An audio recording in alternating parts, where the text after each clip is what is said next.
సంబంధించి అలాగే ఆంధ్రప్రదేశ్లో ఉన్న 25 పార్లమెంట్ స్థానాలు 175 అసెంబ్లీ స్థానాలకు సంబంధించి ఎలా ఉంది అనేది చాలా ఇంపార్టెంట్ చర్చ. తర్వాత ఈసారి అక్కడ ప్రభుత్వం మారుతుందా మారదా, ఒకవేళ మారేటైతే కూటమికి ఏ మేరకు సీట్లు వచ్చే అవకాశం ఉంది, వైసీపీ మళ్ళీ అధికారం నాదే అంటోంది, కూటమి మాదే అధికారం అంటోంది, ఏ ఫ్యాక్టర్స్ని బేస్ చేసుకుని వీళ్ళు ఇలా మాట్లాడుతున్నారు అనేది ఒక అంశం అయితే, ఇంత ఇదిగా ఒక ఉప్పెనలాగా వచ్చిన ఓట్ టర్నౌట్ ఏ ఫ్యాక్టర్స్ ఆధారంగా ఎవరికి ఓటేసింది, ప్రత్యేకించి కూటమికి ఇంతగా ఓటింగ్ పెరగడానికి కారణం ఏంటి అంటే, ఓటింగ్ పెరిగింది కూటమి కానీ మన దగ్గర ఆధారం లేకపోవచ్చు, కానీ ఆ పార్టీలు చెప్తున్నమాట ఈ పడిన ఓటు అంతా మాదే అని వాళ్ళు చెప్తున్నారు. కాబట్టి ఏ కారణం చేత పడింది, ఏ ఏ అంశాలని ప్రజలు పరిగణలోకి తీసుకున్నారు, ఇక్కడ నుంచి తెలంగాణ నుంచో, కర్ణాటక నుంచో, తమిళనాడు నుంచో అండ్ అదర్ స్టేట్స్ నుంచి,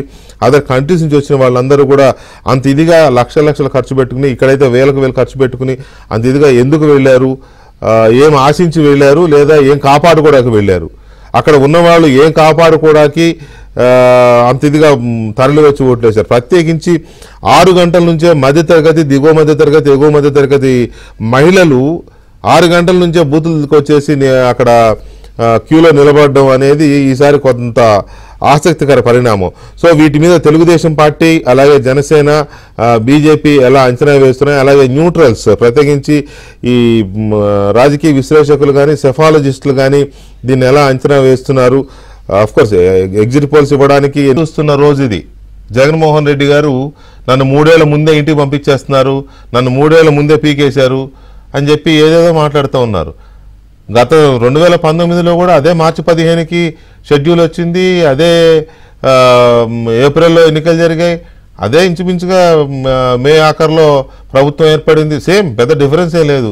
నన్ను 3 నెలల ముందే ఇంటికి పంపించేస్తున్నారు, ఏదో 4 సంవత్సరాల 9 నెలలు సాధించలేని 3 నెలల్లో ఏదో సాధించేసినట్టు. ఏం చేద్దాం అనుకున్నారో నాకు తెలియదు, కానీ అది ఒక వింత కార్యక్రమం ఆ డైలాగ్, మరి ప్రజల సానుభూతి కోసం. ఎనీవే, ఆయన బాధ ఎలా ఉన్నా 3 నెలలు పోతున్నాయని ఆంధ్రప్రదేశ్ ప్రజలు, ముఖ్యంగా చెప్పండి ప్రజలతో పాటు రాజకీయ పార్టీలు దినదినగండం 100 ఏళ్ల ఆయుష్లాగా బతికిన కాలం ఇది, ఈ 5 ఏళ్ళు. ఎప్పుడు ఎన్నికలు వస్తాయా అని ఎదురు చూసిన క్షణం అది. 5 ఏళ్ళు ఒక యుగంలా గడిస్తాయి, ఈ 45 రోజులు 45 యుగాల్లా గడిచాయి. మొత్తం మీద ఇవాళ జనం ఉద్యమంలాగా ఉప్పెనలాగా వెళ్ళి ఓట్లేశారు. ఇప్పుడు పార్టీలు ఎలా ఫీల్ అవుతున్నాయి, ప్రజలు ఎలా ఫీల్ అవుతున్నారు, విశ్లేషకులు ఎలా విశ్లేషిస్తున్నారు, ఎన్నో ఇబ్బందులు ఎదుర్కొని, ఎన్నో కేసులు ఎదుర్కొని, జైలులోకి వెళ్ళి ఇంకా కేసుల చుట్టూ తిరుగుతూ, కోర్టుల చుట్టూ తిరుగుతూ రకరకాల ఇబ్బందులు పడుతున్న రాజకీయ నాయకులు, పర్టికులర్గా తెలుగుదేశం పార్టీ ప్రధాన ప్రతిపక్షం నాయకులు, చివరికి జీవితంలో ఏనాడు జైలు ఊచలో చూడాల్సి వస్తుందని కలలో కూడా ఊహించని చంద్రబాబు నాయుడు గారు కూడా 53 రోజులు జైల్లో ఉండాల్సి వచ్చింది జగన్మోహన్ రెడ్డి గారి కక్ష సాధింపు, లేకపోతే వాటెవర్ దాన్ని ఏ పేరు పెట్టుకున్నా. సో ఈ సిచ్యువేషన్లో ఇవాళ పోలింగ్ ముగిసిన సందర్భంగా అక్కడక్కడ జరుగుతోంది. ఇంకా చాలా చోట్ల, కొన్ని చోట్ల వందల మంది ఓటర్లు ఇంకా బారులు కట్టి ఉన్న పోలీసులు పంపించేస్తున్నారు, వెళ్ళిపోండి ఇంకా చీకటి పడిపోయింది అంటున్నారు అనేది మెసేజ్లు వస్తున్నాయి. బాపట్ల సమ్మేర్ ఎక్కడో అది. సో ఇలాంటి కొన్ని చోట్ల ఉన్న మొత్తం మీద అయితే జనం ఇంకా వెయిట్ చేస్తున్నారు. సో ఈ క్రమంలో అధికారికంగా పోలింగ్ ముగిసింది కాబట్టి ఇప్పుడు ఆంధ్రప్రదేశ్ ఎలా స్పందిస్తోంది, రాజకీయ పార్టీలు ఎలా స్పందిస్తున్నాయనే ఒక కీలకమైన చర్చను మనం చూడబోతున్నాం. ఈ చర్చలో తెలుగుదేశం పార్టీ సీనియర్ నేత ఖమ్మంపాటి రామ్మోహన్ రావు గారు మనతో లైవ్లో ఉన్నారు, అలాగే కాంగ్రెస్ పార్టీ సీనియర్ నేత డాక్టర్ ఎన్ తులసిరెడ్డి గారు ఉన్నారు, అండ్ జనసేన సీనియర్ నేత గాదె వెంకటేశ్వరరావు గారు, బీజేపీ సీనియర్ నేత Bhanuprakash Reddy garu, and senior journalist Gosala Prasad garu, and K Ravikumar analyst and psephologist కూడా రవికుమార్ వారు కూడా మనతో లైవ్లో ఉన్నారు. ఒకసారి రామ్మోహన్ రావు గారితో మాట్లాడదాం. రామ్మోహన్ రావు గారు నమస్కారం.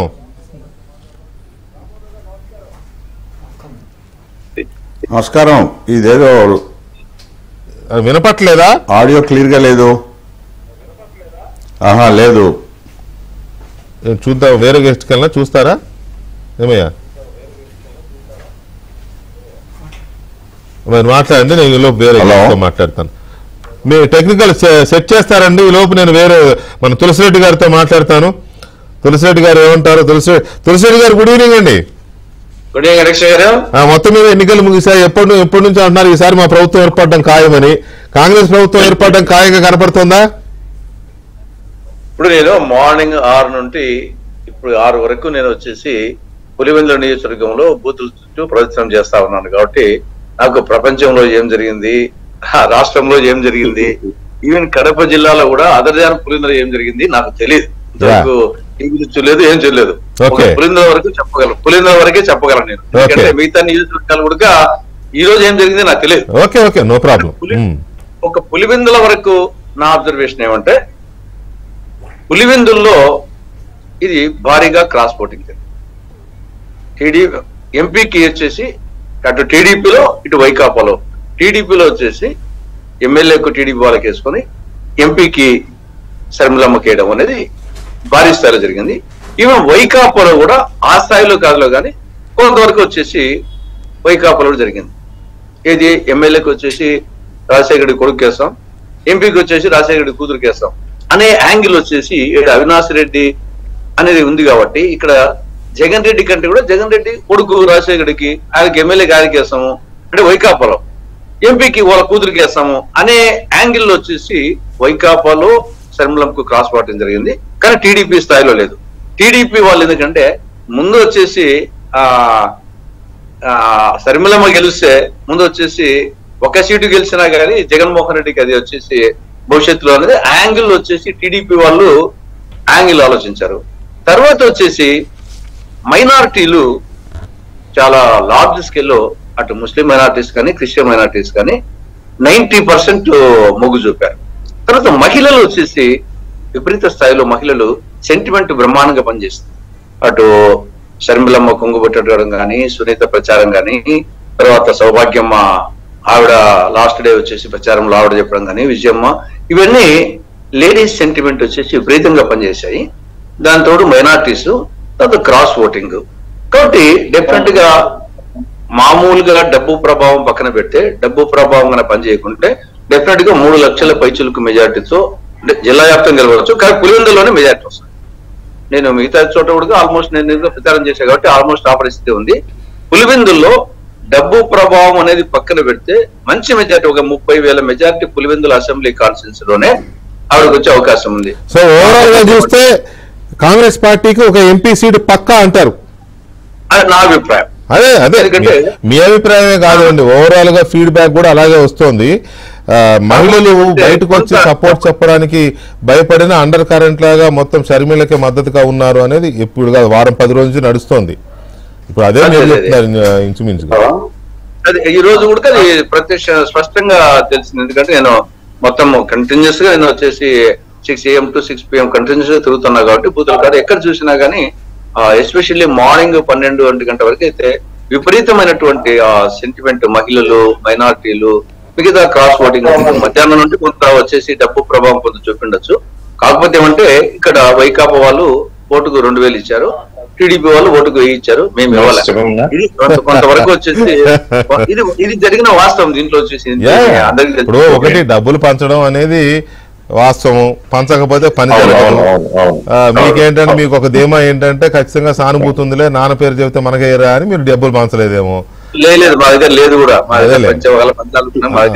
అవును, కాంగ్రెస్ పార్టీ పరిస్థితి అలాగే ఉంది.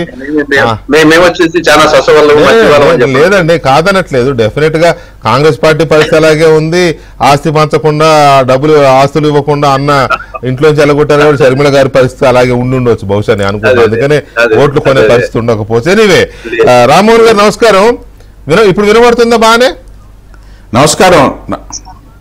ఇప్పుడు వినపడుతుంది వెంకటకృష్ణ గారు. రామ్మోహన్ గారు, నేను నా ఇంట్రొడక్షన్ రిమార్క్స్ లో చెప్పాను, మరి మీకు అప్పుడు ఆడియో రీచ్ అయిందో లేదో, 5 ఏళ్ళు దినదినగండం 100 ఏళ్ళ ఆయుష్ లాగా బతికిన కాలం అలాంటిది ఎలక్షన్లు ఎప్పుడు వస్తాయంటే వచ్చినాయి, ఓట్లు వేయడం కూడా అయిపోయింది. ఓకే, ఉదయం నుంచి ఎక్కడ ఏం జరుగుతుంది అనే ఈ విశ్లేషణ జరిగిపోయి ఉంటుంది మీకు పూర్తిగా.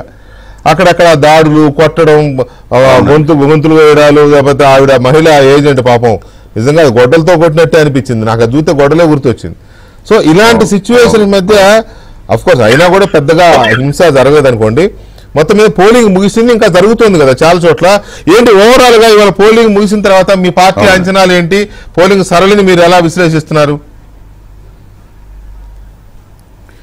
ఇప్పుడు వెంకటకృష్ణ గారు, మీ అదేవిధంగా మీ ప్యానెల్లో ఉన్న వాళ్ళందరికీ కూడా మా యొక్క నమస్కారాలు తెలియజేస్తూ, ఇప్పుడు 82 నుంచి ఎన్నో ఎన్నికలు చూస్తూ వస్తున్నామండి. అవును, ఈసారి డిఫరెంట్గా ఉంది ఎన్నికలు అనేది. ఇక రకరకాల విన్యాసాలు చేశారు జగన్మోహన్ రెడ్డి గారు.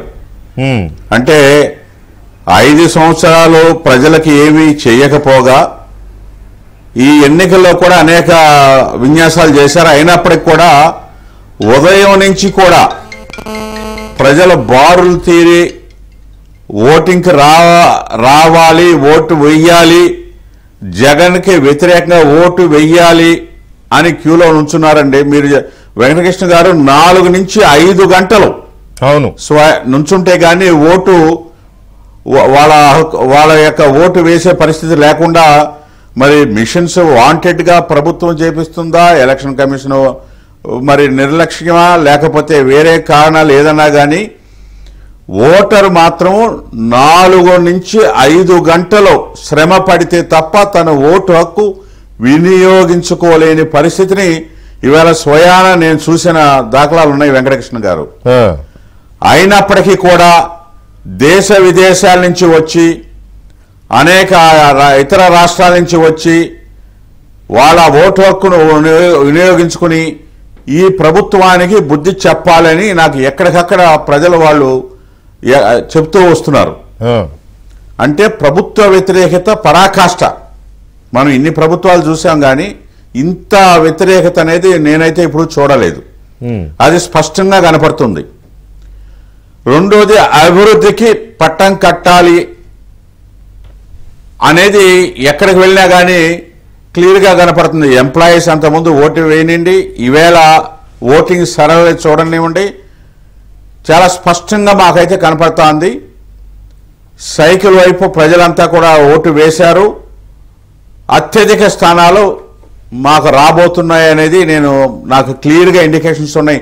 ఎందుకంటే నాకున్న 44 సంవత్సరాల రాజకీయ అనుభవంలో, అదేవిధంగా పార్టీలో వ్యవస్థాపక రోజు నుంచి అనేక ఎన్నికలు చూసాము.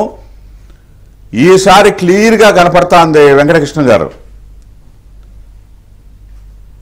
140 పైచిలుకు స్థానాలు రాబోతున్నాయి. అది స్పష్టంగా నాకున్న అంచనా. ఓకే, సరే మిగతా వాళ్ళకి కొంత అత్యాశ అనిపించవచ్చు, ఇంకోటి అనిపించవచ్చు, ఇంకో రకంగా అనిపించవచ్చు. ఇంకా ఇప్పుడు కూడా మీరు వెళ్తే కిలోమీటర్ల దాకా ప్రజల బారులు చేరి నుంచుని ఉన్నారు. కొన్ని చాట ఎలక్ట్రిసిటీ లేదు, కొన్ని చాట వసతులు సరిగా లేవు. ఈవేళ షుగర్తో బాధపడే వాళ్ళు ఉంటారు, అనేక రకాల ఇబ్బందులు పడేవాళ్ళు ఉంటారు. అయినా కానీ 4 గంటలు 5 గంటలు ఉండముంటే ఓటు వేయటానికి అంత బాధపడాలా అనేది, ఎట్టి బస్సులో ఓటు వేయాలని నుంచునున్నారు. ఒకసారికి వెళ్తే వినుకొండల ఉదాహరణకి బ్యాటరీ అయిపోయిందని 2 గంటలు ఛార్జ్ చేయాలని ఆగమని చెప్తున్నారు. ఇంకోసారి విశాఖపట్నంలో ఇంకో రకమైన ఇబ్బంది. అదేవిధంగా ఈవేళ వైఎస్ఆర్సీపీ నాయకులు కూడా చాలా డెస్పరేట్గా ఉన్నారనేది కనపడతా ఉంది. వాళ్ళు చేసిన, ఇందాక మీరే చెప్పారు, మాచర్లో కానివ్వండి, లేదా అక్కడ పొంగునూరు కానివ్వండి, పీలేరు కానివ్వండి, అనేక చోట్ల కాన్స్టిట్యూన్సీలు పెట్టారు. తెనాలి, నగరి, మైదుకూరు కూడా.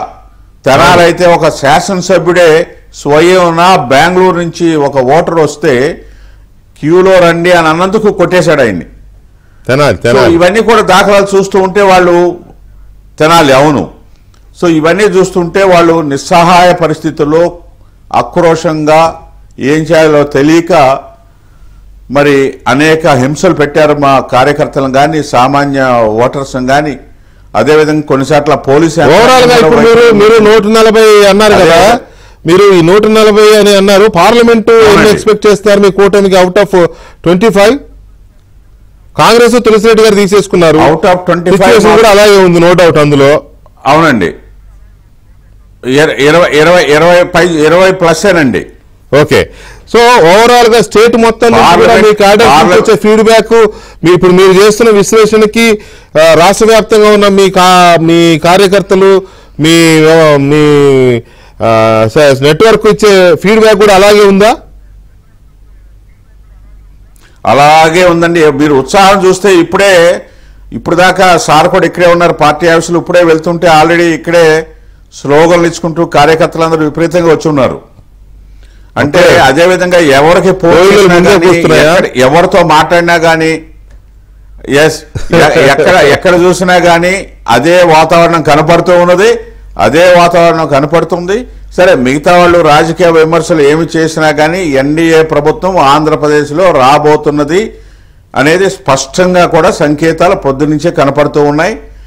ప్రజల క్యూలో ఉన్నదానికి కానీ ఇంకా ఉన్నారు. ఇంకా మీరు వెళ్తే మహిళలు రామవరపాడు కానీ ఇక్కడ కానీ ఇంకా ఇందాక కూడా చెప్తున్నారు, అవును ఉన్నారు.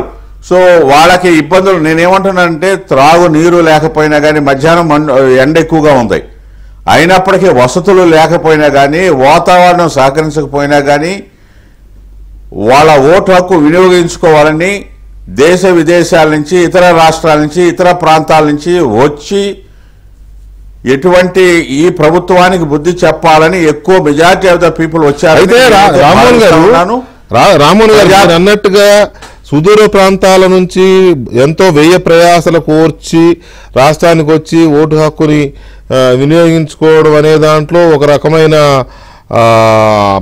కసి, ఆకాంక్ష, భయం ఉంటాయి. అలాగే మీరు చెప్పినట్టుగా 1 గంట, 2 గంటలు, 3 గంటలు వయసుని, ఆరోగ్యాన్ని కూడా లెక్క చేయకుండా నిలబడి ఓటేయడంలో కూడా ఒక కసో, లేకపోతే అమ్మో వేయకపోతే ఏమైపోతామో అనే భయమో ఏదో ఒకటి ఉంటుంది.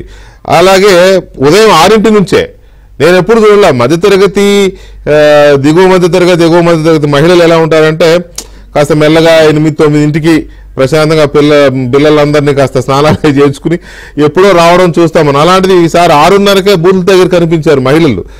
ఇది ఒక సింప్టమ్. అంటే వాళ్ళలో ఏదో ఒక రకమైన ఒపీనియన్ ఉంది, ఈసారి ముందే వెళ్ళి అదేదో వదిలించుకోవాలో లేకపోతే మళ్ళీ తెచ్చుకోవాలి, వాటెవర్, అది నాకు తెలియదు ఏంటి. ఇట్లాంటి అంశాలు ఏదో ఒక భయంతో కూడిన కసిని ప్రజల్లో వ్యక్తమయ్యేలాగా కనిపించింది.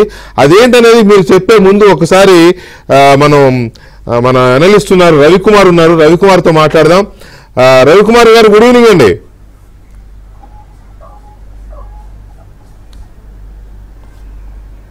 వెంకటకృష్ణ గారు, good evening. Good evening. Ravikumar, ఈ భయాలు ఇవి పక్కన పెడితే ఒక సెఫాలజిస్ట్ గా ఇవాళ పోలింగ్ సరళి ట్రెండ్స్ ఎలా అనిపించాయి మీకు? రాష్ట్ర వ్యాప్తంగా జరిగిన ఇప్పటి వరకు మోరాలే 75% దాటినట్టుంది. చాలా మంది చెప్తున్నది ఏంటంటే ఆఫీసర్స్ నుంచి వస్తుంది 80 క్రాస్ అవుద్ది అనే అంచనాలో ఉన్నారు. ఎనీవే, మీకున్న అనుభవంతో ట్రెండ్స్ ఎలా అనిపించాయి మీకు? పోలింగ్ ప్రజలు ఎందుకు అంత ఇదిగా స్పందించారు? 80% పోలింగ్ దాటుతుంది అంటే ఇట్స్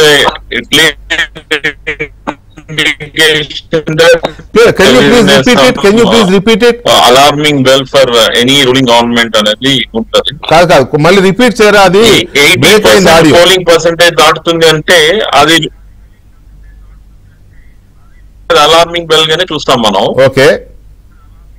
సో ఖచ్చితంగా ఇప్పుడు జరుగుతున్న పోలింగ్ సరళిని చూస్తే కొంత పోల్ మేనేజ్మెంట్ అనేది చాలా కీలకంగా ప్లే చేసింది ఈ పర్టికులర్ ఏపీ స్టేట్ ఎలక్షన్స్ అనేది మనం స్పష్టంగా చెప్పడానికి పెద్ద అవకాశాలు ఉన్నాయి. మీకు ఎగ్జాంపుల్ చెప్తా. ఇప్పుడే నేను మా కాన్స్టిట్యుయెన్సీ ట్రాక్ చేస్తే, హలో చెప్పండి హలో చెప్పండి హలో, ఇప్పుడే మేము వర్క్ చేస్తున్న ఒక కాన్స్టిట్యుయెన్సీని ట్రాక్ చేస్తే 25,000 ప్లస్ మెజారిటీ ఎప్పుడు ఉండే కాంగ్రెస్ నియోజకవర్గం, అండ్ ప్యారలల్లీ అది కాంగ్రెస్ తో తర్వాత వైసీపీ నియోజకవర్గంగా మారిన నియోజకవర్గంలో ఎవరైతే ఎమ్మెల్యే క్యాండిడేట్ ఉన్న సొంత మండలం ఈ రోజు -1000 ఓట్స్ తో వైసీపీ అక్కడ ట్రైలింగ్ లో ఉన్నది అని అంటే మీరు ఆశ్చర్యకరమైన విషయం ఇది. అవును. ఇది నెల్లూరు జిల్లాలో ఒక కాన్స్టిట్యున్సీ గురించి నేను చెప్తున్నాను మీకు. ఆత్మకూరు అని నెల్లూరు జిల్లాలో ఆత్మకూరు రామనారాయణ రెడ్డి గారు, ఆనం రామనారాయణ రెడ్డి గారు, ఆనం రామనారాయణ రెడ్డి గారి కాన్స్టిట్యున్సీలో మర్రిపాడు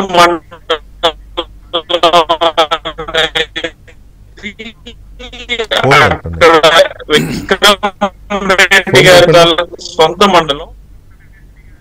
రవి గారు మీకు ఫోన్ వస్తుంది, ఫోన్ అటెండ్ చేయండి. జూమ్ ఏదో ప్రాబ్లం ఉంది మీ దగ్గర, నెట్. ఫోన్ అటెండ్ చేయండి, ఫోన్లో తీసుకుందాం.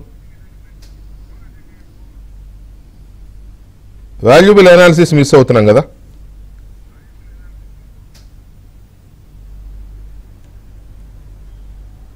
కనెక్ట్ అయిందా? రవి గారు ఇప్పుడు చెప్పండి. రవి గారు హలో, చెప్పండి. నేను అనేది ఏంటంటే, ఇప్పుడు ఏదైతే బలమైన వైసీపీ నియోజకవర్గాలుగా భావిస్తున్న, రాష్ట్ర వ్యాప్తంగా భావిస్తున్న నియోజకవర్గాల్లో ఒకటైన ఆత్మకూరు నియోజకవర్గంలో MLA contestant, YCP MLA contestant సొంత మండలంలో ఇప్పుడున్న డేటా ప్రకారం మాకు -1000 కనిపిస్తుంది. ఆయన సొంత మండలంలో. అంటే you just imagine how the people have been thinking on the entire ground reality అనే దాని మీద ఇది ఒక పెద్ద ఉదాహరణ. రెండు, రాష్ట్రంలోనే అతిపెద్ద నాయకుడైనటువంటి బొత్స సత్యనారాయణ గారి చిగుల్పల్లి నియోజకవర్గంలో మెరకముడిదాం అనేది స్వతహాగా ఎప్పుడు కూడా 7 నుండి 8 వేల మెజార్టీ బొత్స సత్యనారాయణ గారికి వస్తుంది. సొంత ఊరు కదా, సొంత మండలం, సొంత ఊరు. ఆ మండలంలో ఇప్పుడు it is in tight fight. అంటే ఈ రాష్ట్రంలో అతిపెద్ద నాయకత్వాలు ఉన్న నియోజకవర్గాల్లో కూడా ఏంటంటే, సొంత మండలాలు, సొంత నియోజకవర్గాల్లో కూడా ఏంటంటే కొంత వ్యతిరేకత అనేది కనిపిస్తున్నది అని అంటే, ఇట్స్ రియల్లీ అనే అలార్మింగ్ బెల్ గానే మేమైతే చూస్తున్నాం వాస్తవంగా చెప్పాలంటే.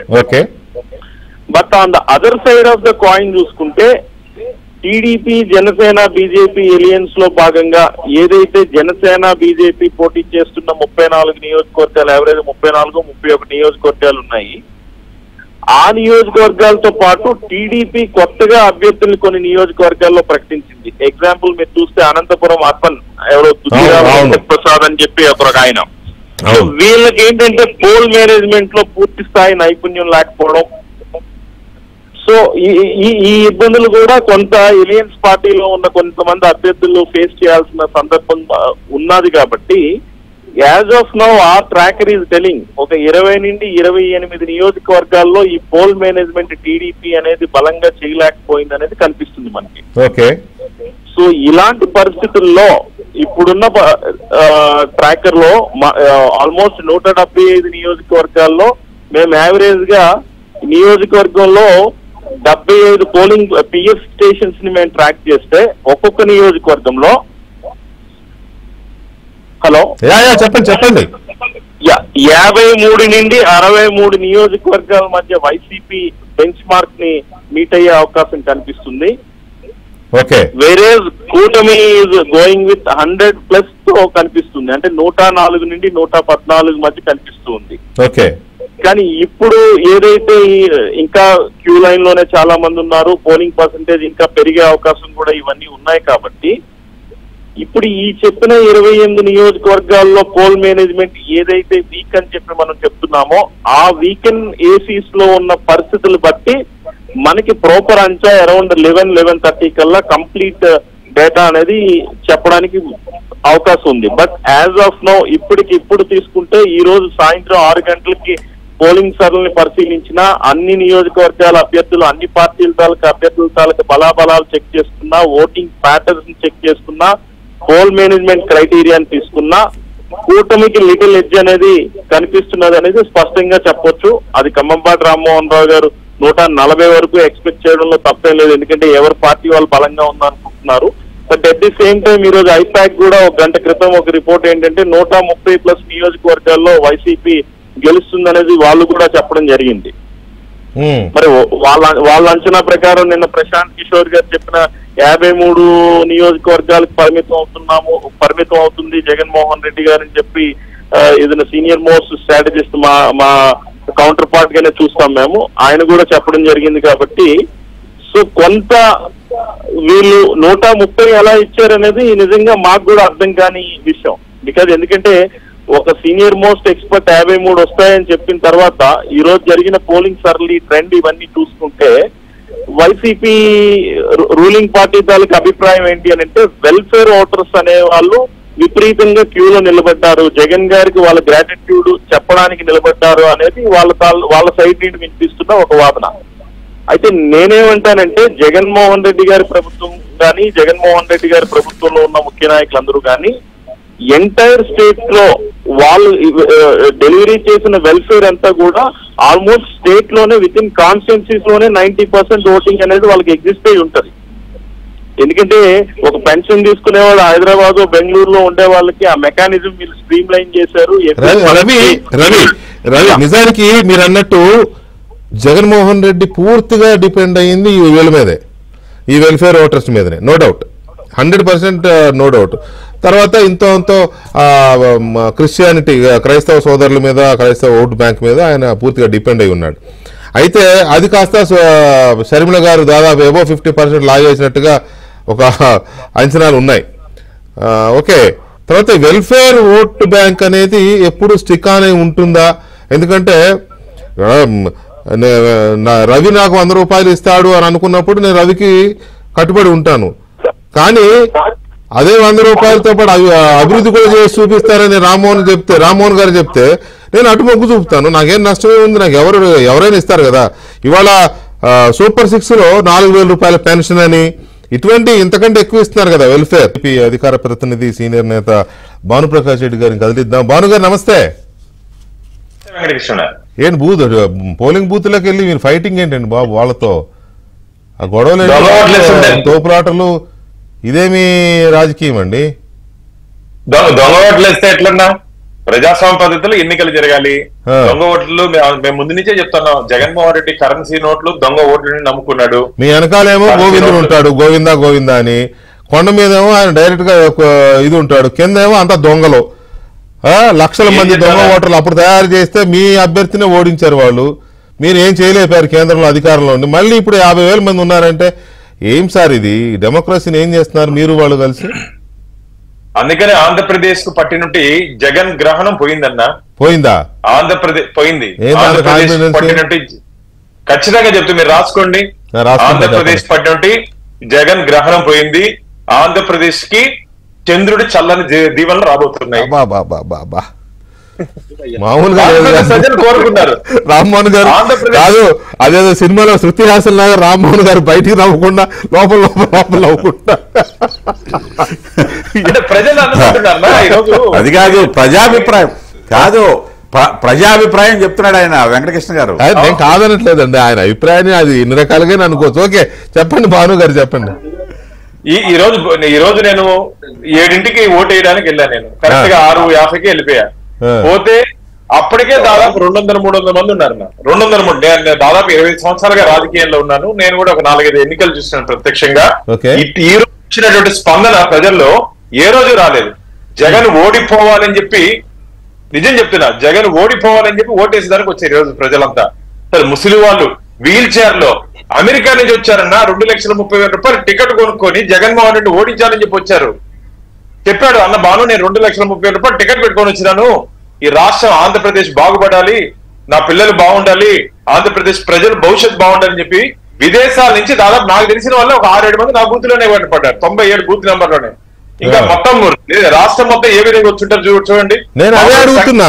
ఇప్పుడు మీరు చెప్పినట్టు విదేశాల నుంచి వచ్చిన వాళ్ళు కానీ లేకపోతే ఇతర మీ పక్కన ఉన్న మీ కర్ణాటక, తమిళనాడు నుంచి వస్తారు కదా, ఈ వచ్చే వాళ్ళందరూ మొత్తం జగన్ ని ఓడించడానికే వచ్చారని ఎందుకు అనుకోవాలి? జగన్ ని మళ్ళీ గెలిపించాలని వచ్చేవాళ్ళు కూడా ఉండొచ్చుగా.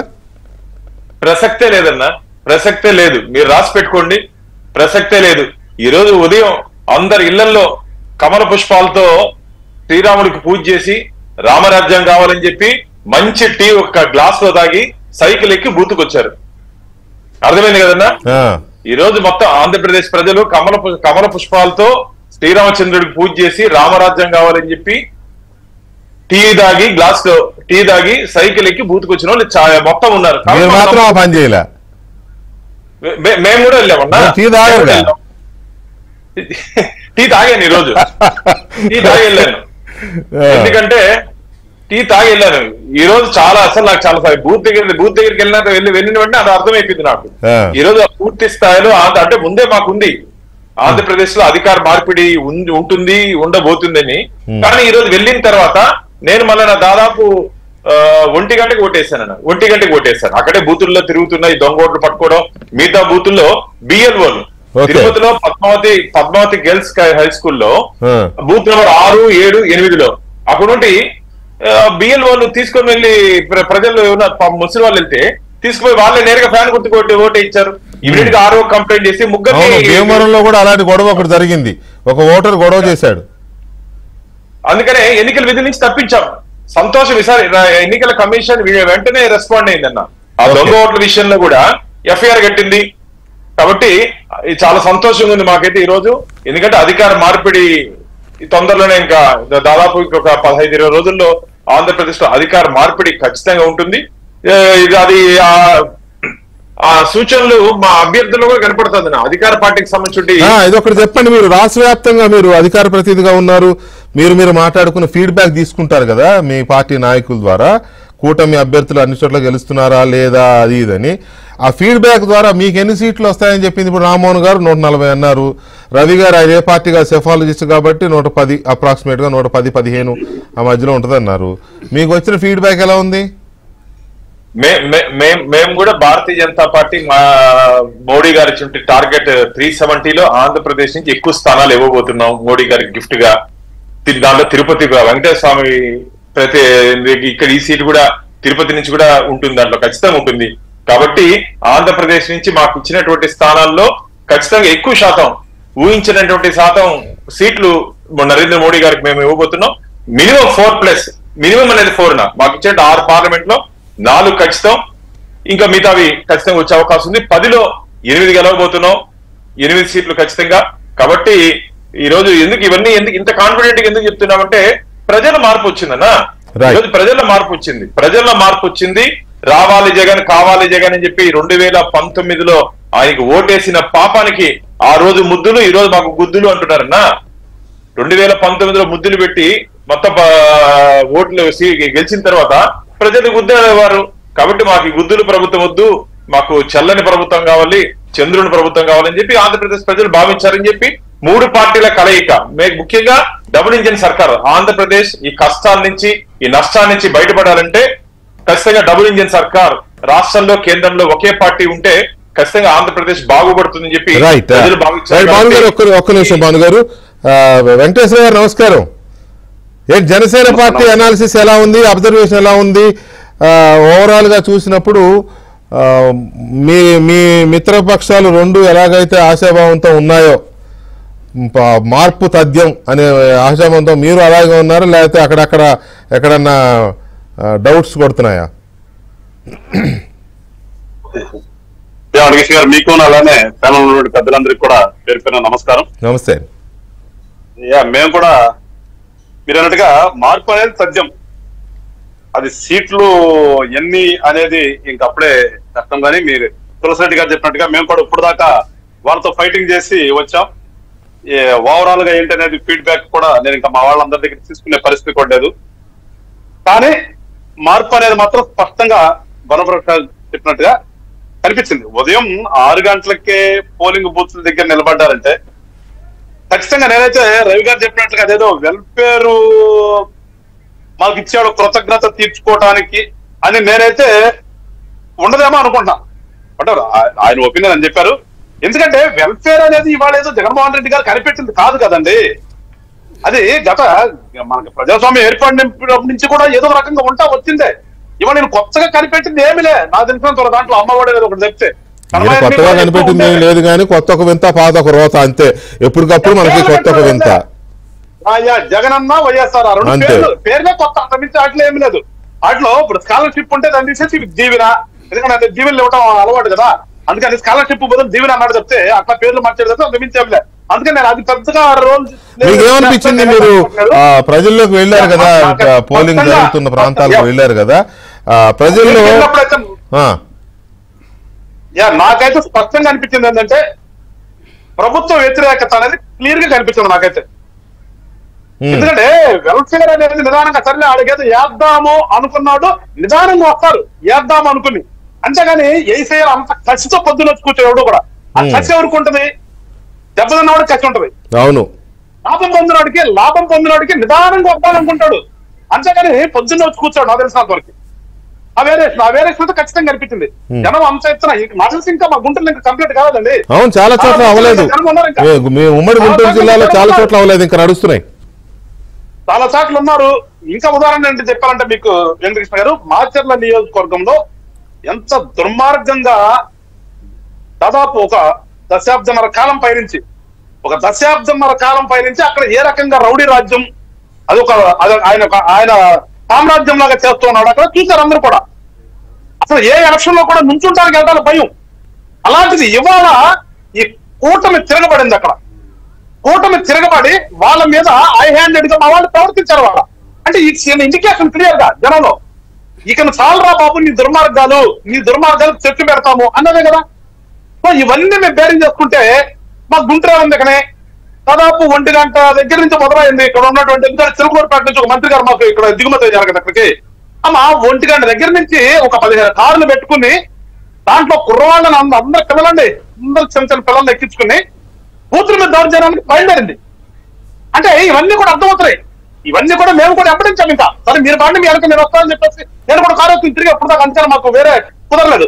ఇవన్నీ కూడా చూస్తుంటే ఏమర్థం అవుతుంది? ఖచ్చితంగా వాళ్ళకి అర్థమైపోతుంది జనం మనల్ని వ్యతిరేకించారు, మనకు ఓట్లు వేయట్లేదు అనేది క్లియర్ గా కనిపిస్తుంది కదా. సో ఖచ్చితంగా ప్రభుత్వం అనేది ఏర్పాటు చేయటం, మా కూటమి అనేది ఖచ్చితంగా ఏర్పాటు చేస్తాం, దాంట్లో ఎలాంటి డౌట్ లేదు. కాకపోతే ఎన్ని సీట్లు ఏంటనేది ఇలా చదవాలంటే అప్పుడే చెప్పలేమేమో. ఒక్క నిమిషం వెంకటేశ్వర గారు. ప్రసాద్ గారు నమస్తే. నమస్తే అండి. ఏం ప్రసాద్ గారు, ఎలా ఉంది పల్స్ ఎలా తగులుతోంది? పైగా ఒకటి కీలకంగా చెప్పాల్సింది, ఈ ఉద్యోగులు ప్రభుత్వం మీద చాలా తీవ్రమైన వ్యతిరేకతతో ఉన్నారనుకున్నాం. గతంలో ఎన్నడూ లేనట్టుగా పోస్టల్ బ్యాలెట్లు విపరీతంగా పోలైనాయి అనుకున్నాం. 5 లక్షల పోస్టల్ బ్యాలెట్లు 4,50,000 పోలైనాయి. గత ఎన్నికల్లో 1,19,000 పోలైనాయి. ఈసారి 4,50,000 పోలైనాయి. సో ఉద్యోగుల వైఖరి ఎన్నికల సందర్భంగా, పోలింగ్ సందర్భంగా ఉద్యోగుల వైఖరిని ఎలాంటి అబ్జర్వేషన్ ఉంది మీది? అలాగే ఓవరాల్గా ఏం అబ్జర్వ్ చేశారు?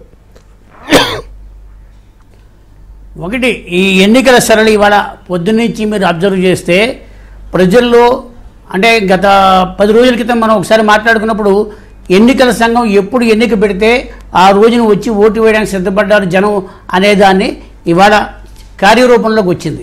ఇవాళ మే 13వ తారీఖు ఉదయం 7 గంటలకి పోలింగ్ బూత్కి వెళ్తే అక్కడ బారులు తీరిన జనం, అంటే ఎప్పుడు కూడా ట్రెడిషనల్గా మధ్యాహ్నం సాయంత్రం వచ్చేవాళ్ళు ఉదయం వచ్చారు.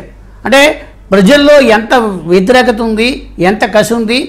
జగన్మోహన్ రెడ్డిని దింపడానికి వాళ్ళకి కనిపించిన కసి ఇవాళ ఓట్ల రూపంలో కనిపించింది. అంటే నిజంగా, అంటే ఒక పక్కన సమ్మర్ అనుకోండి, వేసవి తీవ్రత ఎక్కువ ఉంది, అది గురించి ఎండ ఎక్కువ పెరగకుండానే వెళ్ళి ఓటేద్దాం అనుకునేవాడు ఉండొచ్చు. కానీ ప్రభుత్వాన్ని దింపాలని కసి ఎక్కువ కొద్దీ, అంటే దాదాపుగా సీనియర్ సిటిజన్ స్థాయిలో 60 ఏళ్ళు దాటిన వాళ్ళు, 70 ఏళ్ళు దాటిన వాళ్ళు కూడా వచ్చి లైన్లో 2 గంటలు 3 గంటలు లైన్లో నిలబడి, విచిత్రం ఏంటంటే ఎన్నికల సంఘం కనీస సౌకర్యాలు కల్పించకపోయినా, అంటే కొన్ని చోట్ల మంచినీళ్ళు ఇవ్వలేదు, కొన్ని చోట్ల ట్రైసైకిల్ పెట్టలేదు, కొన్ని చోట్ల అసలు మనుషుల అసిస్టెన్స్ లేదు. అయినప్పటికీ కూడా ప్రజలు బారులు తీరి నిలబడి 2.5 గంటల నుంచి 3 గంటలు లైన్లో నిలబడి ఓటేశారంటే ఇది ప్రభుత్వాన్ని, అంటే ప్రభుత్వ వ్యతిరేకత అన్ని చోట్ల ఉండొచ్చు, కానీ జగన్మోహన్ రెడ్డిని దించేయాలన్న కసి వాళ్ళ చర్యలో కనబడింది. చాలా వారం రోజుల క్రితం వరకు కూడా, అంటే ఇంకా చెప్పాలంటే 3 రోజుల క్రితం వరకు కూడా ఓటరు సైలెంట్గా ఉన్నాడు. అంటే ఈ సైలెంట్ ఎప్పుడో వైలెంట్గా మారుతుంది, ఆ వాళ్ళ యాక్షన్లోకి వస్తుంది అని మనం చాలా సందర్భాల్లో నేను కూడా మన ఛానల్లో చెప్పాను. డెఫినెట్గా వాళ్ళు మౌనంగా ఉన్నారు. ఇందాక ఇప్పుడు ప్రధాన ప్రతిపక్షంగా ఒకవేళ ప్రజలు ఆశీర్వదిస్తే అధికారులకు రాబోయే పార్టీగా ఆ పార్టీ కొన్ని అంచనాలు వేసుకుంటే మొదటి నుంచి కూడా దానికి సంబంధించిన కార్యాచరణ రోడ్ మ్యాప్ వేసుకొని ఇవాళ పోలింగ్ జరుగుతున్నప్పుడు గంటకి అనలైజ్ చేసుకుంటారు. ఇదే పని జగన్మోహన్ రెడ్డి గారు కూడా చేస్తాడు కదా. పైగా వీళ్ళకంటే ఎక్కువ నెట్వర్క్ ఉంది ఆయనకి. వాళ్ళ పార్టీ క్యాడర్స్ ఉన్నాయి, పార్టీ లీడర్స్ ఉన్నారు, అండ్ ఎంప్లాయీస్ కొన్ని చోట్ల అధికారులు అనుకూలురైన అధికారులు ఉన్నారు. కాబట్టి ఆయన కూడా అనాలిసిస్ చేస్తారు కదా పోలింగ్ సరళి మీద. మరి వాళ్ళది ఎలా వచ్చిందో తెలియదు. వీళ్ళు 140 అంటున్నారు. ఇందాక ఐపాక్ మన రవి చెప్తున్నట్టుగా ఐపాక్ వాళ్ళు ఏదో 130 అని ఇచ్చారని ఆయన అన్నారు. సో మీకున్న ఇదేంటి వైసీపీ వైపు నుంచి ఎలాంటి అనాలిసిస్ ఉంది? అంటే నేను వైసీపీ తరపున చెప్పడం కన్నా ప్రభుత్వంలోని ఒక వర్గం అంటే ఒక ఉన్నత స్థాయిలో ఉన్న అధికార యంత్రాంగం ఆలోచన సరళి ఒకటి చెప్తా. 2023 అక్టోబర్లో ఇదే జగన్మోహన్ రెడ్డి గారు తన మంత్రివర్గ సహచరులకి మనకి 127 సీట్లు రాబోతున్నాయి, మనం 127 సీట్లతో ప్రభుత్వం స్థాపిస్తామని ఒక భరోసా ఇచ్చాడు. అది అక్టోబర్ నెలలో. జనవరి నెలలో 114 చెప్పాడు. ఫిబ్రవరి నెలలో 130 చెప్పాడు. మొన్నటికి వారం రోజుల క్రితం కూడా మళ్ళీ మనం 114 సీట్లతో వస్తామని చెప్పి ఇవాళ దాన్ని 127 సీట్లకు 130 సీట్లకు తీసుకొచ్చారు. అంటే కేవలం తన క్యాడర్ని, తన ఎమ్మెల్యే క్యాండిడేట్లని, తన ఎంపీ క్యాండిడేట్లని, తన మంత్రుల్ని కాపాడుకోవడం, బ్యాటింగ్ని, ముఖ్యంగా బ్యాటింగ్ని. ఇక్కడ మనం గమనించాల్సింది ఏంటంటే 151 మంది ఎమ్మెల్యే, సిట్టింగ్ ఎమ్మెల్యేలో 30కి పైగా క్యాండిడేట్లు మార్చినప్పుడు 126 గెలుస్తారని ఎలా చెప్పారు?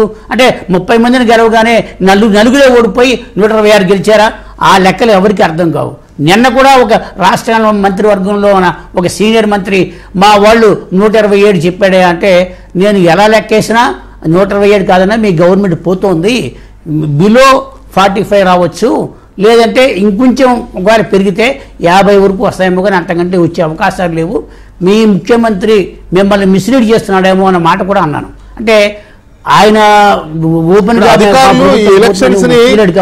ఎన్నికల్ని పర్యవేక్షించిన, సూపర్వైజ్ చేసిన ఈ అధికారులకి కొంత గ్రిప్ ఉంటుంది. పోలింగ్ సరళి ట్రెండ్ ఎలా పోతోంది, చాలా ఎలక్షన్ చూస్తారు కదా. వీళ్ళ సైడ్ నుంచి ఏమన్నా ఒక సింప్టమ్ దాదాపుగా ఖచ్చితంగా ఇవాళ పొద్దున్నుంచి కూడా అధికారులు అంటే విధుల నిర్వహణలో లేని కొంతమంది అధికారులు, అంటే ఎన్నికల విధుల్లో లేని వాళ్ళు ఉదయం నుంచి 13 జిల్లాల యంత్రాంగాలతో వాళ్ళు ట్రాక్ చేసినప్పుడు కానీ వాళ్ళు తెచ్చుకున్న సమాచారంతో ఈ ప్రభుత్వం నూకలు చెల్లాయి, ఈ ప్రభుత్వం మార్పు అనివార్యం అయ్యిందని ఒక కంక్లూషన్కి వచ్చారు. ఇవాళ మహారాష్ట్రలో ఎన్నికల విధుల్లో ఉన్న మన రాష్ట్రానికి చెందిన ఒక అధికారి నాకు సాయంత్రం ఫోన్ చేసి, సార్ ప్రసాద్ గారు మీ అభిప్రాయంతో నేను ఏకీభవిస్తున్నాను, ప్రభుత్వం పోతోంది అని అంగీకరించాడు. అంటే ఆయన నిన్నటి వరకు జగన్మోహన్ రెడ్డి తిరిగి ముఖ్యమంత్రి అవుతాడు, ఈయనే ఈ ప్రభుత్వాన్ని కూల్చడం సాధ్యం కాదని వాదించిన ఆల్ ఇండియా అఖిల భారత సర్వీస్ అధికారే ఇవాళ సాయంత్రం ఒప్పుకున్నాడు. Sir government the change of God is inevitable అనే దానికి ఒప్పుకున్నాడు. అయితే ఎన్ని స్థానాలనే విషయంలో డిఫరెన్స్ ఉండొచ్చు. ఇప్పుడు రామ్మోహన్ గారు 145 చెప్పొచ్చు, నేను గత 2 సంవత్సరాలుగా 120 స్థానాలు పైన ఇవాళ కూడా చెప్తాను 120 స్థానాలు దాటుతాయని. 120 దాటితే 140 దగ్గర అవుతుందా, 150కి వెళ్తుందా అన్నది ఇది ది పీపుల్స్ డెసిషన్. అంటే ఈ కసి ఇవాళ పొద్దున్న నుంచి కనిపించిన ట్రెండ్ చూస్తే 140 దాటుతుందని కూడా తప్పులేదు. కానీ ఇంకా కొన్ని చోట్ల ఓటింగ్ ప్యాటర్న్ పూర్తి కాలేదు, మరి కొన్ని చోట్ల ప్రభావం కనపడవచ్చు, లేదంటే మధ్యాహ్నం నుంచి ఆయన లబ్ధిదారులు అనేవాళ్ళు కొంతమంది యాడ్ అయి ఉండొచ్చు. మొత్తానికి ఆంధ్రప్రదేశ్లో ప్రభుత్వ మార్పిడి అనేది అనివార్యం. అది ఖచ్చితంగా ruling writing on the wall is very clear. July 4వ తారీఖున ఆంధ్రప్రదేశ్ ఫలితాలు చాలా విచిత్రంగా ఉండబోతున్నాయి. ముఖ్యం నిన్న రవిప్రకాష్ గారి ఇంటర్వ్యూలో ప్రశాంత్ కిషోర్ చెప్పినట్టుగా ఈ ఫలితాలు ఒక షాక్నిస్తాయి. అన్నిటికంటే దీనికి 15 రోజుల ముందే జగన్మోహన్ రెడ్డి అదృష్టం ఏంటంటే 15 రోజుల ముందే ఈ షాక్ ప్రిపేర్ అయ్యే అవకాశం వచ్చింది. చాలా మందికి ఎన్నికలైన తర్వాత ఇంత గ్యాప్ కూడా వచ్చింది కదా 27 రోజుల ముందే ఎంతో ఉండే గ్యాప్. ఎనీవే ప్రసాద్ గారు ఒక్క నిమిషం, ఇక్కడ నేను ఇందాక కసి, భయం, ఒక ఆకాంక్ష, ఇంకేదో ఒక భావన, ఇవి ప్రజల్ని కదిలించాయి, ఇతర ప్రాంతాల నుంచి కదిలించాయి, ఇళ్ల నుంచి కదిలించాయి, తెల్లవారుజామున వెళ్ళి బూతుల దగ్గర నిలబడేలాగా ప్రేరేపించాయి ప్రజల్ని. ఏంటవి? ఆ కసి ఏంటి? ఆ భయం ఎందుకు? ఏ అంశాలు వాళ్ళని భయపెట్టారు, లేదా వాళ్ళని భయపెట్టే విధంగా తెలుగుదేశం పార్టీ ప్రచారం సాగిందా? అది రామ్మోహన్ గారు ఇందాక అడిగింది. ఒక చిన్న బ్రేక్ తర్వాత రామ్మోహన్ గారిని ఇందాక నుంచి అంటున్నట్టుగా మీరు చెప్పిన దాంట్లో ఎన్నో వ్యయ ప్రయాసాలకు వచ్చి లక్షలు వేలు ఖర్చు పెట్టుకుని ఆంధ్రప్రదేశ్కి వచ్చి ఓట్లు వేశారు చాలామంది, లక్షల మంది, 35 లక్షలు తెలంగాణ నుంచి అంటున్నారు. సో మీరు అన్నట్టుగా 2 గంటలు 3 గంటలైనా సరే బూత్స్లో వెయిట్ చేసి మరీ ఓటు హక్కు వినియోగించుకున్నారు. షుగర్ పేషెంట్లు, క్రానిక్ ఇవ్వన్న వాళ్ళు కూడా అని చెప్తున్నారు కదా. ఏంటి అంత పట్టుదల అనేది ఎందుకు వచ్చింది అనుకుంటున్నారు? అది భయం వినబడుతుందండి?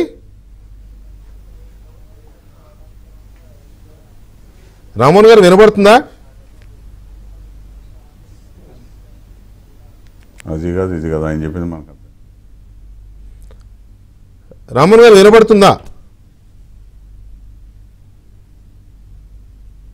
బ్రేక్లో ఏం చేస్తారా చూసుకోకుండా?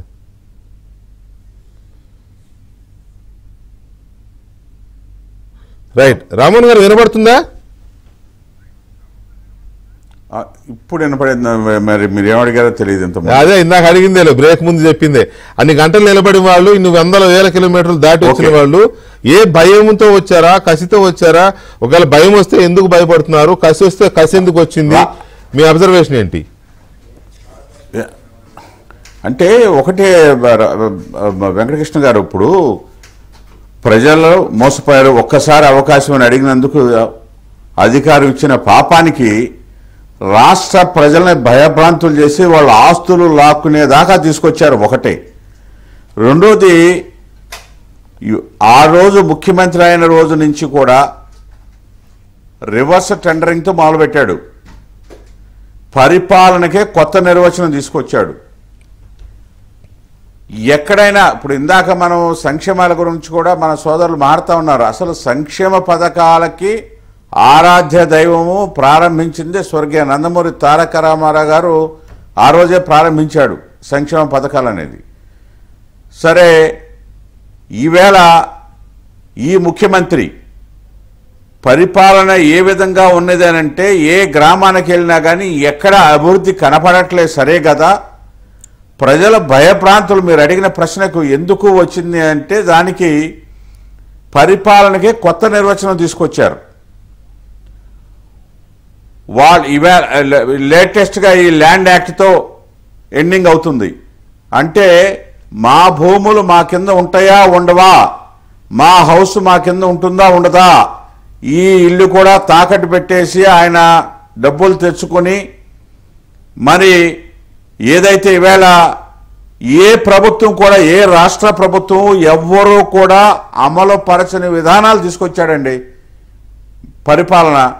ఏది, లిక్కరే తీసుకోండి. మీరు పనికిరాని లిక్కర్ మీరు గ్రామాల ప్రజలకు ఇచ్చి వాళ్ళ ఆరోగ్యాలు పాడు చేసి దాని లిక్కర్ అనడం కంటే బ్రాండ్లు తీసుకొచ్చి ఎగ్జాక్ట్లీ ఇప్పుడు రేపు హాస్పిటల్స్ అన్నీ కూడా నింపే విధంగా తయారు చేసుకున్నాడు ఆయన. అదేవిధంగా ఏ విధానాన్ని మీరు తీసుకున్నా కానీ పరిపాలన ప్రజలు భయపడే విధంగా ఉన్నదే కానీ లేదు. జగన్మోహన్ రెడ్డి గారిని మళ్ళీ మనం ఇదిగో ఇక్కడ ఈ మంచి పని చేశాడు, లేకపోతే ఇక్కడ ఇది ఉంది అని చెప్పే దాఖలాలు లేవు. కాబట్టి ప్రజలంతా భయభ్రాంతులు చెందారండి. ముఖ్యంగా సంక్షేమం గురించి ఒక ఎత్తు అయితే కొన్ని చేసి ఉండొచ్చు, ఏ ప్రభుత్వం ఉన్నా కానీ చేయాలి. ఇప్పుడు మనం పరిపాలన అంటే, అభివృద్ధి అంటే బ్రాండ్ అంబాసిడర్ చంద్రబాబు నాయుడు గారు.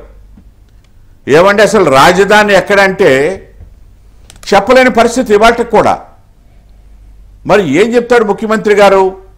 ప్రజలు అసలు ఏ దేశానికి వెళ్ళినా, ఏ రాష్ట్రానికి వెళ్ళినా మీరు ఆంధ్రప్రదేశ్ నుంచి వచ్చారు అని అంటే, బాబు మీ రాజధాని ఎక్కడంటే వాళ్ళ దగ్గర సమాధానం లేదని బాధపడతా ఉన్నారు. అదేవిధంగా నిరుద్యోగ సమస్య, ఏదన్నా ఒక ఇండస్ట్రీ వచ్చిందా రాష్ట్రానికి? ఏదన్నా ఒక్క మంచి పని చేశారా అంటే ఎక్కడ కూడా రాష్ట్ర ఆదాయాన్ని పెంచడానికి ఎక్కడ. ఇక్కడ ఒక కంపారిజన్ ఏంటంటే రామ్మోహన్ గారు, ఇప్పుడు 2 అంశాలు తీసుకుందాం మనం. మీరు ఇచ్చిన సూపర్ 6 మేనిఫెస్టోలో 4,000 రూపాయల పెన్షన్ అనేది చాలా అట్రాక్టివ్ పేదలకి.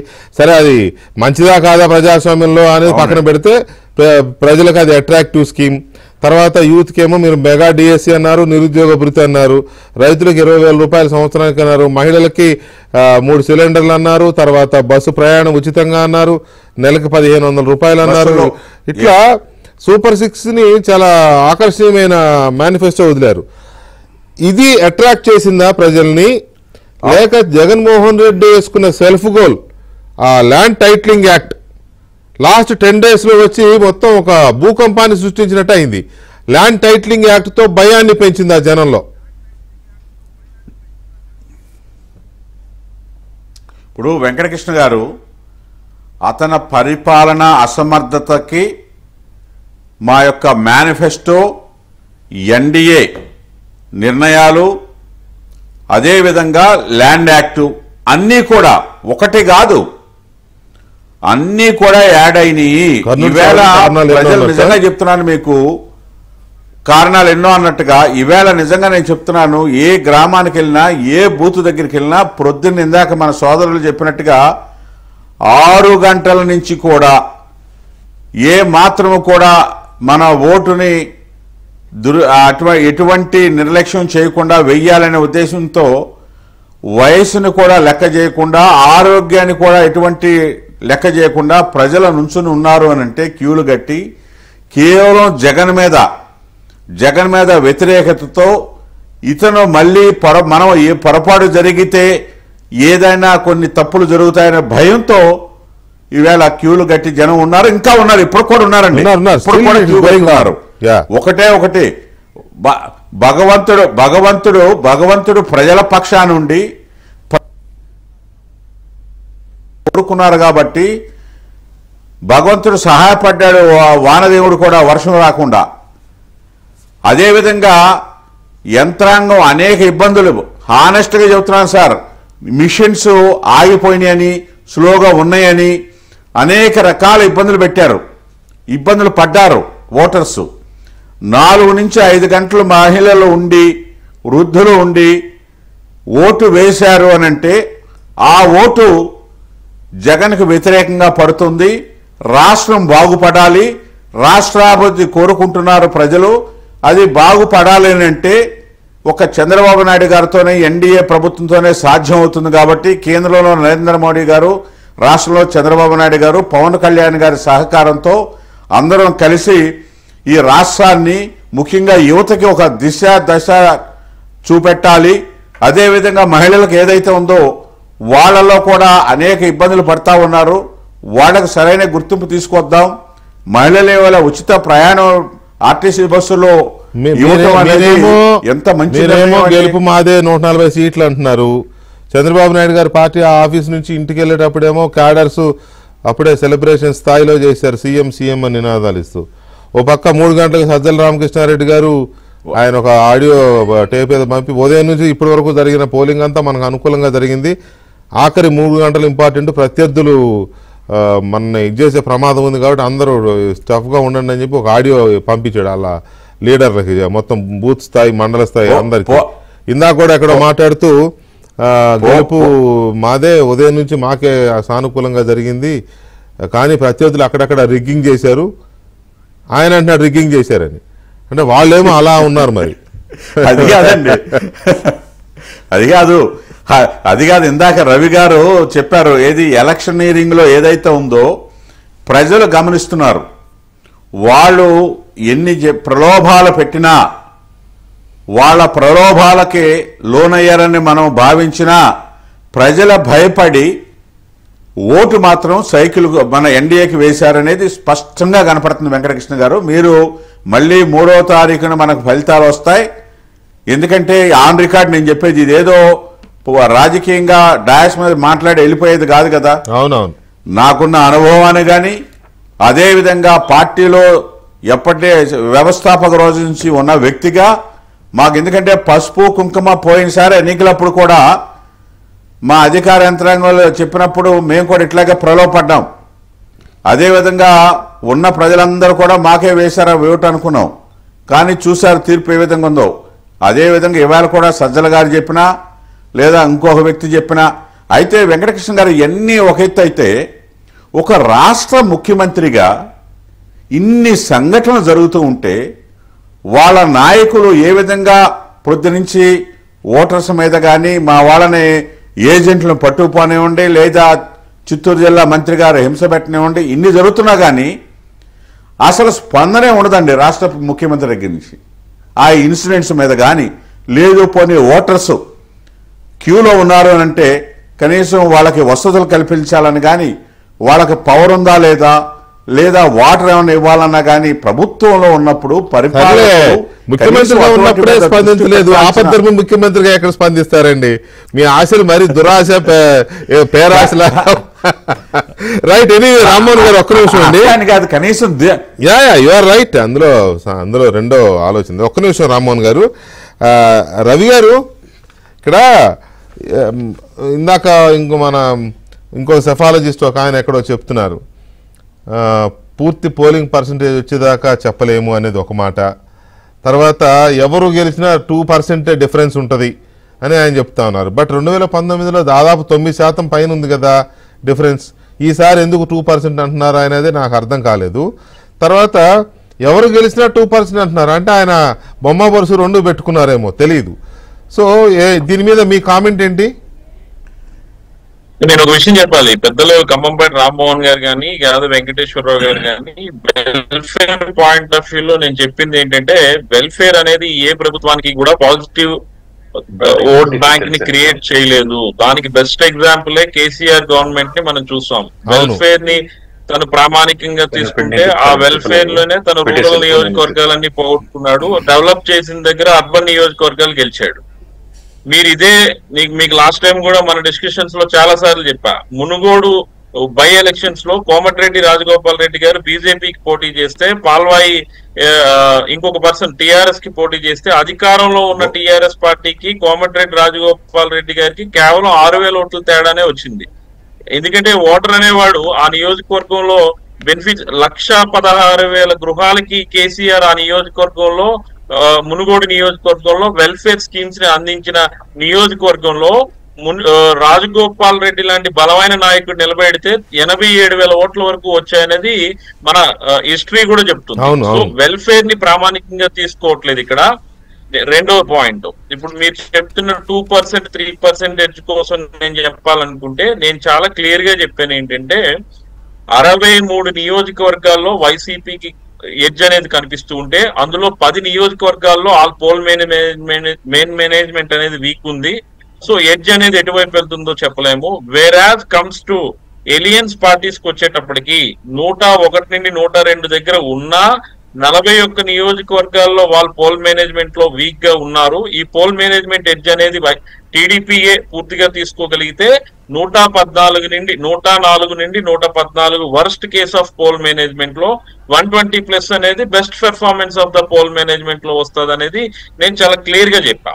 ఇంకా మూడో విషయంకి వస్తే, ఇప్పుడు ఏదైతే వెల్ఫేర్ ఓటర్లు కృతజ్ఞత కోసం ఎక్కువగా బారులు తీరారు అనేది ఐపాక్ టీమ్ రిపోర్ట్. అది నేను చెప్తుంది ఏంటంటే, వాళ్ళు 130 ఎలా వస్తాయని అనుకుంటే, మహిళా ఓటర్లు అత్యధిక సంఖ్యలో ఈసారి ఎలక్షన్ లో పాల్గొన్నారు కాబట్టి వాళ్ళు 130+ మేము ఎక్స్పెక్ట్ చేస్తున్నాము. చాలా నియోజకవర్గాల్లో మహిళా ఓటర్లు వైసీపీకి అనుకూలంగా ఉన్నారనేది వాళ్ళ అంచనా. యాజ్ ఎ క్లయింట్ వాళ్ళు వైసీపీ పార్టీకి వాళ్ళు పనిచేస్తున్నారు కాబట్టి ఖచ్చితంగా వాళ్ళు చెప్పాల్సిన అవసరం అయితే ఉంది. 4వ పాయింట్కి వచ్చేటప్పటికి, మీరు చాలా కీలక ఎందుకు జనసేన పార్టీ నుంచి ఒక 4,000 యాడ్ అయితే అది విశాఖపట్నంలో 10-15 ఈస్ట్ వెస్ట్ గోదావరిలో 20-25,000 ఓట్లు జనసేన పార్టీ బీజేపీ కూటమికి. రవి గారు మీరు జూమ్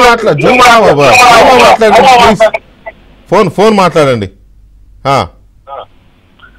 నేను అనేది ఏంటంటే, ఇచ్చాపురం దగ్గర నుండి నెల్లూరు తర వరకు చూసుకుంటే జనసేన పార్టీ యావరేజ్ గా ఒక నియోజకవర్గానికి 5,000 నుండి 6,000 ఓట్లు కూటమికి యాడ్ చేస్తూ ఉంది. అంటే బలహీనమైన నియోజకవర్గాలు అనేటువంటి శ్రీకాకుళం, విజయనగరం జిల్లాలో జనసేన అంత బలంగా లేని జిల్లాల్లో 5 నుండి 6,000 ఓట్లు యాడ్ చేస్తూ, ఈస్ట్ వెస్ట్ గోదావరికి వచ్చేటప్పటికి 15-20,000 ఓట్లు యాడ్ చేస్తూ ఉంటే కృష్ణా గుంటూరుకి కూడా సేమ్ రిథమ్ మెయింటైన్ అవుతూ ఉన్నారు.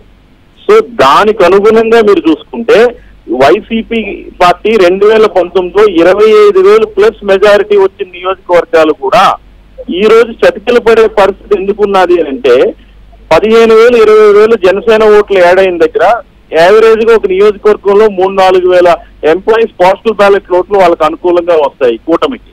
సో దాంతో పాటు వాళ్ళ కుటుంబాలు 4 ఓట్లు వేసుకున్నా కూడా 8,000 ఓట్లు యాడ్ అవుతున్నప్పుడు అంటే మీ అబ్జర్వేషన్ ప్రకారం ఉద్యోగులు ఈసారి అంటే 100% ఎవరు చేయకపోవచ్చు కానీ మెజారిటీ 70-80% ఉద్యోగులు చాలా తీవ్ర వ్యతిరేకత ఉన్నారు ప్రభుత్వం మీద అనుకున్నాం కదా, వాళ్ళ కుటుంబాలు యాంటీ గవర్నమెంట్ డెసిషన్ తీసుకున్నారని అనుకోవచ్చా?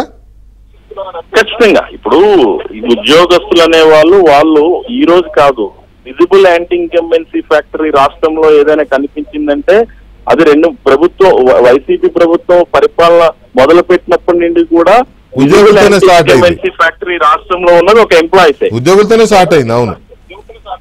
సో అక్కడ స్టార్ట్ అయిన ఉద్యమం ఏంటంటే కాస్త రిమైనింగ్ సెక్షన్ ఆఫ్ పీపుల్. ఇప్పుడు ఒక పాలసీ నిర్ణయం తీసుకునేటప్పుడు దానికి ప్లస్ ఉంటుంది, మైనస్ ఉంటుంది సార్. మీకు ఎగ్జాంపుల్ చెప్తాను ఏంటి అని అంటే, రాష్ట్రంలో 10,500 వైన్ షాపులు, ప్రైవేట్ వైన్ షాపులు ఉండేవి. ఏ ప్రభుత్వం వచ్చినా కూడా అవి ఉండేవి.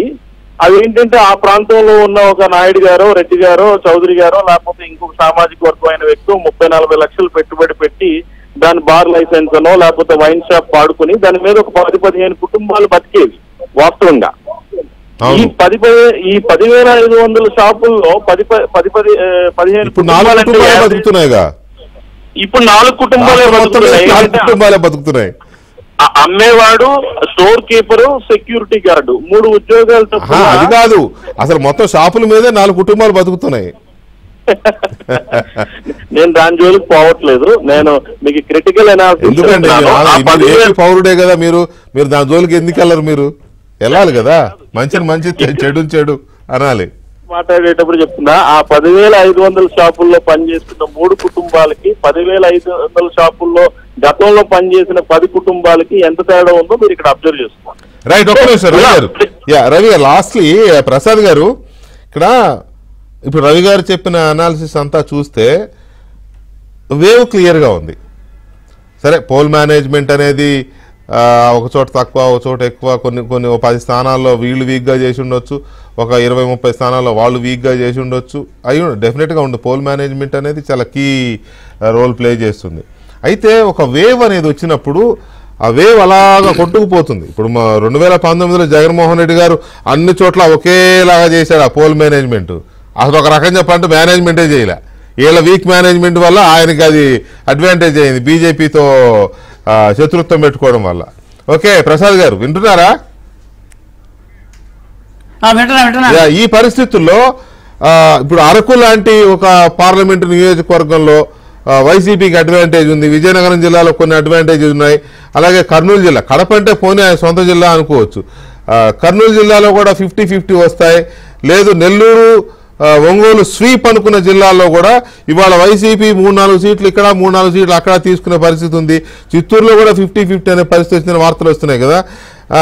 ఈ వేవ్ అనేది అట్లా ఎందుకు లేదు? మరి కూటమి వైపు ఉండాలి కదా. బ్రీఫ్గా ప్లీజ్. అంటే మీకు వేవ్ లేదని ఎలా అనుకుంటారు? ఇప్పుడు వేవ్ అనేది ఉంది కాబట్టి ఈ 151 స్థానాలు పోటీ గెలిచిన 2019లో గెలిచి వైనాట్ 175 నుంచి ఇప్పుడు ఆయన వైనాట్ ఎంత అనేది చెప్పలేని స్థితికి వెళ్ళిపోయాడు. అంటే ఇది వేవ్, ఇది ప్రజల్లో వచ్చిన వేవ్ కాదని మీరు అని అంటారు. ఎందుకంటే గత వారం రోజులుగా మీరు ఎన్నికల ప్రణాళిక, ఎన్నికల ప్రచారం, ఆంధ్రప్రదేశ్లో జరిగిన అంశాలను పరిశీలిస్తే 4.5 సంవత్సరాల ప్రభుత్వ వ్యతిరేకత ఒకటి, ఒకే ఒక్క జీవో సృష్టించిన సునామీ ఒకటి, ల్యాండ్ టైటిల్ యాక్ట్ అనే ఒకే ఒక్క జీవో ఇవాళ జగన్మోహన్ రెడ్డి ప్రభుత్వానికి ఊపిరి తీసేసింది. ఎందుకంటే దానివల్ల కొన్ని లక్షల కుటుంబాలు భయపడుతున్నారు. ప్రతి కుటుంబం అంటే మన ఆంధ్రప్రదేశ్లో ఉన్న ప్రతి కుటుంబం 3 కోల్పోతారన్న భయం పట్టుకుంది. మీరు గమనించాల్సింది ఏంటంటే మనకు ఉన్న నీడ, ఉన్న గూడు పోతుందేమో అన్న భయం పట్టుకుంది. ముఖ్యంగా రేపు అధికారంలోకి వచ్చే చంద్రబాబు నాయుడు ప్రభుత్వానికి అతిపెద్ద సవాల్ ఏంటంటే ఈ యాక్ట్ని మొదటిసారిగా రద్దు చేయవలసిన పరిస్థితి వచ్చింది. మిగతా స్కీములు ఎలాంటి మొదటి సంతకం మెగా డిఎస్సీ, రెండో సంతకం యాక్ట్ రద్దు అని. అయితే ఇప్పుడు ఆ మొదటి సంతకం మెగా డిఎస్సీ కన్నా ఈ ల్యాండ్ టైటిల్ యాక్ట్ మీదే పెట్టాల్సిన పరిస్థితి వచ్చింది. ఇవాళ ఎన్నికల నేను నెల్లూరు జిల్లాలో ఆత్మకూరు నియోజకవర్గంలో నేను ఎన్నికల ప్రక్రియ పరిశీలించినప్పుడు రైతులు కూడా వచ్చారు. అంటే ఈ గత వారం రోజులుగా మనం అనుకున్న సెక్టర్స్లో రైతులు కొంచెం వ్యతిరేకం అని అనిపించలేదు. కానీ ఇవాళ ఈ ల్యాండ్ టైటిలింగ్ యాక్ట్ వచ్చిన తర్వాత రైతు అనేవాడు మొట్టమొదటి వచ్చాడు. నాకున్న నీడ గూడు అన్నీ పోతే నా భవిష్యత్తు ఏమిటి, నేను అలా బతకాలి అందుకంటే ఏడాది నుంచి మీకు సర్వే రాళ్ళ మీద ఫోటో వేసినా వాళ్ళు బాధపడలేదు, పాస్ పుస్తకాల మీద ఫోటో వేసినా బాధపడలేదు. కానీ ఈ రెండింటి కంటే మూలమైంది ఈ టైటిలింగ్ యాక్ట్ అనేది వచ్చేప్పటికీ దీని వెనకాల ఎంత కుట్ర ఉందా అని అర్థం చేసుకున్నారు. అంటే నా తాతలు ఇచ్చిన ఆస్తికి, నా తండ్రి ఇచ్చిన ఆస్తికి జగన్మోహన్ రెడ్డి ఫోటో వేయటని ఇవాళ రిలీజ్ అయ్యారు. అందుకోసమే దాని వ్యతిరేకత అనిపించింది. రైట్ ప్రసాద్ గారు, ఖచ్చితంగా చూద్దాం ఏం జరుగుతుందో. ఇవాళ నుంచి ఇక ఈ విశ్లేషణలు, ఇవాళ నుంచి ఈ ఉత్సుకత, లేకపోతే ఆ అనాలిసిస్, ఆ అంచనాలు, ఈ ఒపీనియన్లు, ఇట్లాంటి సర్వేలు చాలా చాలా బయటకు వస్తూ ఉంటాయి. ఒక్కొక్కళ్ళు ఒక్కోలా ఇస్తూ ఉంటారు. ఇందులో మ్యానిపులేటెడ్ కిచెన్ సర్వేలు, బెడ్రూమ్ సర్వేలు, లేకపోతే రియలిస్టిక్గా ఉండే సర్వేలు, ఇట్లాంటివి చాలా వస్తాయి. అన్నిటి మీద చూద్దాం ఏం జరుగుతుందో. అల్టిమేట్గా ఇక జూన్ 1నేమో ఎగ్జిట్ పోల్స్ వస్తాయి, జూన్ 4నేమో అసలు పోల్స్ రిజల్ట్స్ వస్తాయి. అప్పుడు ఎవరు ఏంటి, కింగ్ ఎవరు, ఇంకొకళ్ళు ఎవరు ఏంటి అనేది తెలిసిపోతుంది. Anyway, thank you very much Rammohan గారు అండ్ తులసిరెడ్డి గారు, భానుప్రకాష్ రెడ్డి గారు అండ్ రవి గారు, గాది వెంకటేశ్వరరావు గారు, ప్రసాద్ గారు, థ్యాంక్ యూ వెరీ మచ్ అండి.